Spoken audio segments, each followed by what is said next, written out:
Warning! Kinda Murdery contains adult themes, explicit language, and descriptions of violence. It is not suitable for anyone, and we recommend you stop listening now.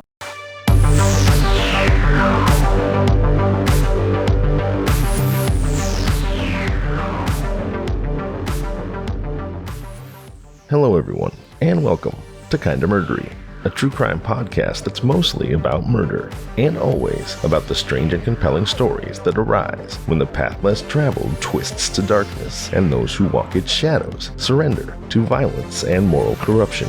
We have a perilous journey ahead, so thank you for lending me your courage and good company. I'm Zevin Odelberg, and this is Kinda Murdery. Welcome everybody, thank you for being here. We're in the midst of a story about a John Doe, but this isn't just any John Doe, not a typical John Doe, because there are already multiple clues to his identity, albeit conflicting clues. Is he a philandering Dutchman, making time with housewives in Long Island? Or is he an Irish Revolutionary Railroad worker, killed by his own secret society for spilling tea with the hated English? It's an open question. He is a John Doe after all. His identity is still unknown. What we do know is that he was decapitated, and then his professionally butchered body, and by professionally butchered I mean his body was cut up like it might be by a master craftsman at a meat counter. Butchered is no metaphor here. But once butchered, the unknown man's decapitated body was shoved in a trunk and then shipped from New York to Baltimore, or possibly from Chicago to New York to Baltimore. Of course, the New York Metropolitan Police Department, and especially Inspector Burns, want to know who he is. And then there's a noisy parrot in an upstairs apartment who wants to know where he is. You're here with me.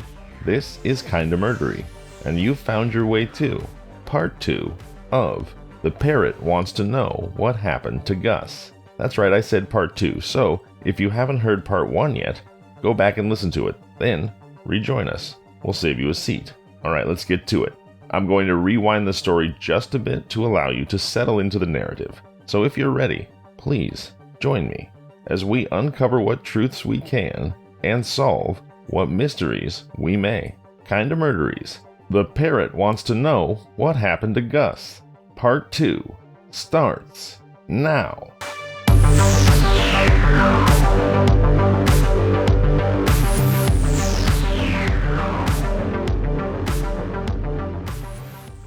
Another new development, the strangest in the case, now engrossed the attention of Inspector Burns. One of his detectives made a report which filled him with radiant energy. Wow, that's really excited. If you've got radiant energy, you are excited. This new development that had Inspector Burns positively radiating was a report that, quote, something unusual, unquote, was taking place in the apartment of Edward Unger on the 5th floor of a tenement at 22 Ridge Street, Manhattan. An elderly woman who lived in the tenement was complaining that the rooms were the scene of misconduct of some kind. "The parrot," she remarked to the grocer. "It's raising the dickens. Nobody ever heard that bird screaming so loudly or so frequently. All I could understand of his gab was, 'Where's Gus? Where's Gus?'" Inspector Burns was just about to send a detective post-haste to the house of the parrot when another sleuth reported that a trunk like the murder container had been delivered by Dodds Express Company from 546 West 40th Street a few months back to the rooms of Edward Unger of 22 Ridge Street. Unger had signed a receipt for the trunk. Now, Burns had good reason to know that 546 West 40th Street is in the heart of a district in New York City known as Hell's Kitchen, famous in police annals for crimes of the most bizarre and startling character. To venture there alone at night was equivalent to making a rendezvous with death. Could it be possible that the murder had been committed in Hell's Kitchen? This was a question that now loomed large in the mind of Burns.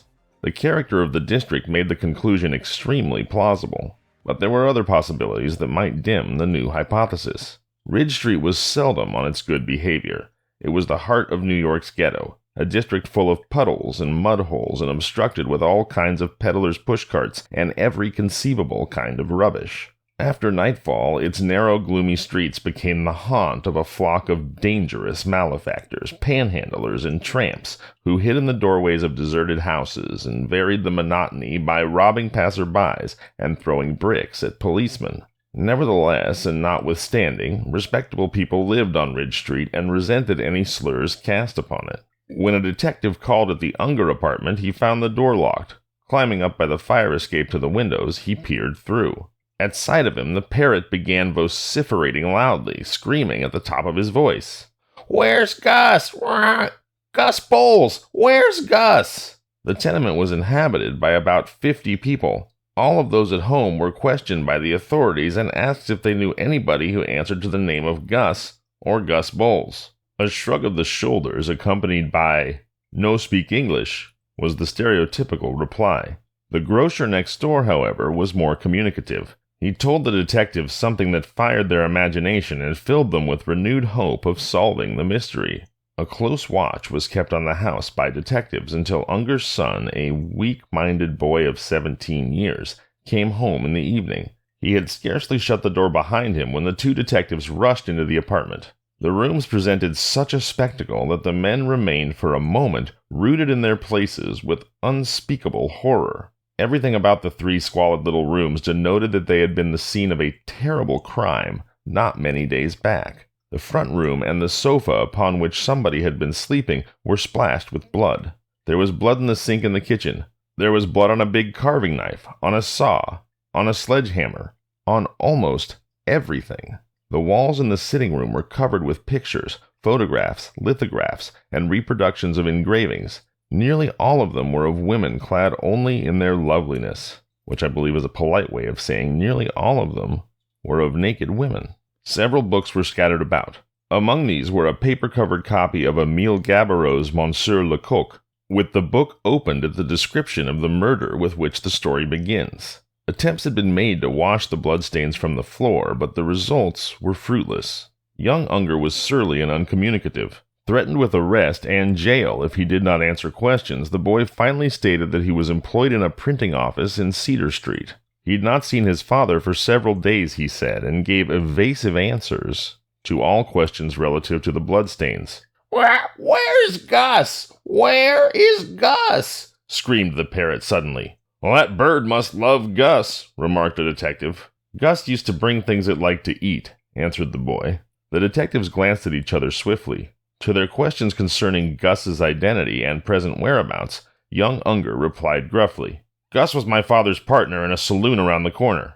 He went to Chicago a couple weeks ago." "Well, he must have some money to be able to take such a trip," suggested a detective, who by this time had established pleasant relations with the boy. "Oh, he had money to burn," replied the boy, adding, "He had a big wad in the Franklin Savings Bank on 42nd Street and 8th Avenue, and in Chicago and English banks." "Is that so?" remarked the detective. "Well, I ought to know," answered the boy with some irritation. "I saw his bank books, and I heard my father ask him to start me in the printing business. Dad said I'd make good and pay him every cent he lent me." "And what did he say to that?" asked the detective. "He said he could not spare the money," replied the boy. "I suppose your father didn't like that." The boy smiled grimly and said, "He didn't like it a small bit. He told Gus that if he didn't come across, he'd feel sorry for it." "And did Gus have a trunk?" Young Unger guffawed. "Yes, and a big one," he replied. The detective asked another leading question regarding the shirt with the polka dots, but the lad ignored it and changed the subject, and that was all of that. Which brings us back once more to the elder Unger and to Brooklyn. Quick action by the detectives was now necessary in several quarters at once. Another watch was placed on the Unger home by detectives stationed in a room at 44 Grand Street, which commanded a view of Unger's apartment. Other detectives rushed over to Siegel's butcher shop in Brooklyn. "Do you know a man named Ed Unger?" asked the detective. "I do," responded the German Siegel, who by this time had become quite used to detectives. "In November last, he and a good-looking German about 35 years of age with blonde hair and a mustache, about 5'9" tall, called on me. Unger said his companion had just come from England, where he manufactured sheep casings used to pack sausage meat in. They asked permission to leave 6 kegs of the casings in my shop until they could sell them. I granted their request. Upon leaving, they took a bunch of my business cards with them, and if any of these have been used in a crooked way, Unger and his friend will be able to tell you. They sold the last keg of casings a month ago, and that was the last time I saw them." "Did you notice the kind of shirt that Unger's companion wore on that occasion?" asked the detectives. Siegel became very thoughtful. After some introspection, he replied, "A white one." With black or little blue spots. Polka dots, you mean, suggested the detective. Siegel nodded. That is the right name for them, I believe. After this, it was a small wonder that the detectives could think of little else except locating Unger. This does not mean that they ceased running down other clues or that they felt certain that Unger was the real murderer. They felt, however, that he was the most substantial clue, and that they had no evidence against anybody else that would justify a magistrate in holding him overnight.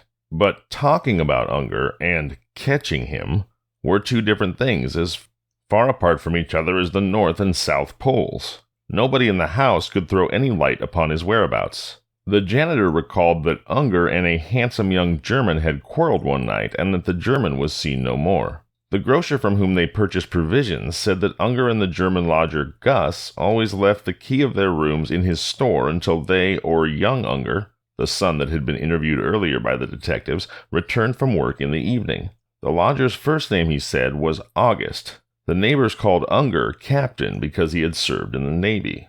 Acting on the belief that the Navy Department might furnish some tangible clue to Unger's hiding place, Inspector Burns sent the detective to Washington. The detective returned with the information that Unger was dismissed from the United States Navy for stealing a bale of sheeting from the gunboat South Carolina, and that he had admitted his guilt to Secretary Wells. From some mysterious source, Burns learned that Gus Bowles had lived for some time in Chicago, where he dealt in sheep casings. Thinking that New York was a better field of business, Bowles came to New York and rented a furnished room at 546 West 40th Street. Immediately after settling there, Gus Bowles had answered an advertisement in the German-language newspaper Staatszeitung, excuse me if I completely butchered that pronunciation, for a partner in a saloon owned by Edward Unger on Ridge Street. The men became partners, but the business had soon gone on the rocks. Inspector Burns now had a light heart. He had connected the rumor of 546 West 40th Street with Unger, and had proof that the former had lived in Unger's rooms and disappeared after a quarrel with the latter over money matters. The inspector, however, was far from certain that he had evidence enough to convict Unger of having killed his lodger. He had a hunch that Unger was the murderer and Bowles the victim, but hunches don't stand in a court of law. If Unger committed murder, reasoned Burns, he must have had assistants or accomplices. Alone and unaided, he could not carry the trunk containing the mutilated body downstairs to the sidewalk. He could not have carried it over to Brooklyn. Moreover, saloon keeper Bentz had recalled that an Italian had helped to carry the trunk from the sidewalk to his saloon. These reflections worried Burns. He had no doubt that Unger was the key to the mystery, and that his arrest would dissipate all other theories. Had anybody else any possible motive to do away with Bowles, assuming that Bowles was the victim? The inspector could learn of none. A man planful enough to have plotted such an awful butchery must have weighed his chance of covering up his tracks and of snapping his fingers at the police and the law. No warrant had yet been asked for Unger's arrest because, as Burns frankly admitted in confidence, the police had no evidence against Unger that would warrant the grand jury's indicting of him. Detectives were given another big eye-opener when Piers & Brothers, printers of 15 Cedar Street, by whom young Unger was employed, identified the card of the Manchester Plate Glass Company found in the murder coffin in Baltimore as one of those that they printed for the company. Strangely enough, young Unger admitted that he'd brought a few of those cards to his father's home one night, and that Bowles had praised the workmanship. Young Unger's admission caused the detectives to redouble their efforts to apprehend the boy's father. As mentioned before, his home was under the closest espionage by the police. This espionage, at last, had results. One day, a man came walking down Ridge Street, answering the description of Unger. He looked cautiously about the street and up at the windows in the tenement where the Ungers lived, and then furtively ambled away. The detectives followed the suspect. A half grin creased the detective's face as he approached the suspect and asked apologetically, "You are Captain Unger, are you not?" "Yes," said the much-wanted man coldly and disdainfully. "I am Captain Unger. Who are you?" "We are police officers, and you had better come with us." "What for?" demanded Unger in a scornful tone. He was frightened, but he tried to conceal his real feelings. "Inspector Burns wants to see you at police headquarters," was the reply. "Me?" grunted Unger, stalling for time. "Yes, you, and nobody else." A mad fury blazed in Unger's eyes. A convulsive sneer distorted his features. "Let me see your badges if you are policemen," he demanded. The badges shown to him, Unger's expression underwent a complete change. His face showed the perfect indifference of a man accustomed to such ordeals. Without further ado, he accompanied the detectives to headquarters. In the meantime, Inspector Burns had already set up the interrogation room for the moment when Unger was caught, in the hopes that he might draw forth the awful secret which he thought that Unger was hiding. Burns felt certain that the suspect could not dissemble when actually confronted with the murder trunk, the polka-dot shirt, and the implements with which the police believed the murder was committed. He felt sure that the gruesome sight would force the most hardened criminal, if guilty, to lose self-control and to make some incriminating admission. Upon arrival at headquarters, Unger was confronted immediately with the trunk and other paraphernalia of the crime. "Where did you see this trunk before?" asked Burns to the prisoner. "I never saw it before," answered Unger with bluntness and directness. "What about this?" asked Burns, holding up the white shirt with the polka dots. "Never saw it till now," was the reply. "Ever see this before?" queried the inspector, pointing to the hammer, the saw, and the razor. "Never before." The prisoner's denials continued, as the bloody sofa and other telltale exhibits found in his home were shown to him. He sat there, facing his questioner with a scowl on his brow, his eyes dilating a little as they met the inspector's glance. Then, when the questioning ceased, he volunteered one piece of information which nobody asked for, and which nobody particularly wished to hear.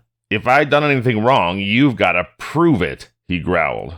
Cumulative evidence of the participation at least of Unger in the horrible butchery had now reached a point where its weight was simply irresistible. He was locked up in a cell at police headquarters and told to send for Burns whenever he wished to talk. "This man Unger is clever," said the inspector, "and it will not be easy to get him to talk, but I am satisfied that the murder is no longer a mystery." Unger was placed in a cell between two thieves who hated a murderer just as much as any law-abiding citizen does. The murder trunk and the bloody sofa were placed in front of the cell. "You're trying to hang me, ain't you?" Unger sneered to Inspector Burns in caustic irritation as he saw the trunk and the sofa piled before his temporary prison. "You know better than I whether or not you killed Gus Bowles," said Burns, with a beautiful assumption of indifference. Inquiries at the Franklin Savings Bank had shown that in October 1886, remember, the body was found in the trunk in January 1887, so 1886 was the year preceding the murder, Gus Bowles had $1,000 on deposit there, and that sometime later he had over $3,500. He was well and favorably known at the bank, where none believed that he had any enemies. It may be worth noting that $3,500 in 1886 is equivalent to about $113,000 today, so yeah, I would imagine that Gus Bowles was pretty popular at the bank. A huge crowd of curiosity seekers edged their way into the Tombs Police Court on January 28th when Unger was arraigned before Magistrate Duffy on a short affidavit from a detective charging him with having murdered August Bowles. The prisoner was represented by Abe Hummel of the law firm of Howe and Hummel. When asked if he wished to say anything, Unger replied with a slight sneer, "I'm not guilty, that's all." In the courtroom, saloon-keeper Bentz identified Unger as the man who had brought the trunk to his saloon on Kent Avenue, Brooklyn, on the morning of the day that it was taken from there by the Westcott Transfer Company's wagon. "That man Bentz is a liar," roared Unger. "I never saw that fellow before, and I never stood in his grog shop." Unger was held without bail and returned to police headquarters. About this time, August Belcher, a butcher from 695 9th Avenue, New York, told Inspector Burns that Bowles, the murdered man, Gus Bowles, had been born in East Prussia, that's somewhere in Germany, and became a partner of his in Glasgow. Later, he became a partner of a man named Forrester in Bradford, England, their business being the cleansing and preparation of beef and sheep casings for sausages. Bowles then came to the United States and after a trip through Oregon and Washington settled in Chicago. The preceding July, Bowles had come to New York and sold sheep casings until he became a partner of Unger's in the saloon and afterwards in the sausage meat business. The partnership had continued up to the date of Bowles' disappearance. With these and other facts in his possession, District Attorney Delancey Nichol asked the grand jury to indict Unger for murdering Bowles. William F. Howe of Howe and Hummel appeared for the prisoner when the latter was called to plead to the indictment. "Not guilty, Your Honor," said Mr. Howe, who expressed the strongest belief in his client's innocence. The whole thing is a pipe dream of the police, added the veteran criminal lawyer. The mystery is yet unsolved. And unsolved it undoubtedly was, as long as the following material questions remained unanswered. Number 1. Has the dead man's head been found? Number 2. If the head has not been discovered, how can the corpus delicti be established? Corpus delicti means concrete evidence of a crime. In this case, how do they concretely establish the identity of the murdered body without a head? Question number 3. If the corpus delicti cannot be established, how can there be a conviction for murder? Number 4. If Unger slew Bowles, how did he get the trunk over to Brooklyn? Who helped him carry it downstairs from 22 Ridge Street to the sidewalk? Who assisted Unger in taking the trunk to Henry Bentz's saloon in Brooklyn and then disappeared? Number 5. Who witnessed the murder? Number 6. Apart from Unger, were there not others who would benefit by Bowles' disappearance? If these questions could not be answered, Unger's attorneys, the very able firm of Howe and Hummel, would have a field day. And then, to everyone's surprise, all of these questions were finally answered by the prisoner himself, thanks to the genius of Inspector Burns and the power of silent, passive interrogation. What do I mean by silent, passive interrogation? Or perhaps we could even call it psychological torture. Well, as you'll recall, Inspector Burns left the murder trunk and other telltale evidence in front of Unger's cell. And for all those days and weeks, Unger sat there, constantly confronted by the grotesque reminders of his alleged crime. The continued presence of the gory trunk and the other evidence in front of his cell finally weakened Unger and led him to seek an interview with Inspector Burns. "I can't stand this any longer," he said shakily, pointing to the bloody trunk. "I defended myself. I killed Bowles, but I had a right to do it. He lived with me and my boy since December and paid half the rent of our rooms. That's $7.50 a month and 1/3 of other expenses. On the night of January 20th, I went to poke the fire in the stove. Bowles cursed me and put his hand to his hip pocket. I thought he was going to kill me. I struck him on the head with the poker, and the blow from the poker killed him. Then, fearing arrest and disgrace, I decided to hide the body. I put it under the sofa on which Bowles used to sleep, and I left it there all night." Unger stared at the floor a while in brooding silence, but pretty soon he resumed his story. "The following morning, I made up my mind to cut the body into pieces. I tried to get a bag to put it in, but I couldn't find one strong enough, so I bought a couple yards of rubber cloth at 80 cents a yard to wrap it in. I spread the rubber cloth on the floor of the sitting room, and then first I cut off the head, next both legs and the arms close to the shoulders. But the legs were too long to put in the trunk, so I cut off both feet, and then I was able to get all the parts in the trunk except for the head. I packed the head in a newspaper, put a string around the package, placed it under my arm, and threw it into the East River from a Grand Street ferry boat." Here, Unger paused as if remorse had overcome him. He moistened his dry lips. When Unger had regained his composure, he was asked, "Well, what did you do next?" "When everything had been packed into the trunk and the lid was locked, I gave an Italian 25 cents to help me take it downstairs and into the beer saloon on Grand Street. I left it there while I went hunting around for an express or a peddler's wagon to take it across the river to Williamsburg in Brooklyn. Finally, I hailed a passing driver and gave him 50 cents to take it to Henry Bentz's saloon in Williamsburg, where I often spent evenings drinking beer and playing pinochle. Then I thought of Baltimore as the best place to ship the trunk to. I'd often heard that the police there were a sleepy lot, and I thought they wouldn't bother themselves about something that was not done in their burg." "Who helped you take the trunk to Bentz's saloon?" queried Burns. "The Italian that keeps a bootblack stand around the corner. I gave him a dime and a schooner of beer." When Unger was brought to trial before Judge George C. Barrett in the court of Oyer and Terminer on February 13th, the feet of justice had made a record-quick pace. Crowds struggled for admission to the courtroom to see one of the most cold-blooded murderers of the age. Women were in the majority.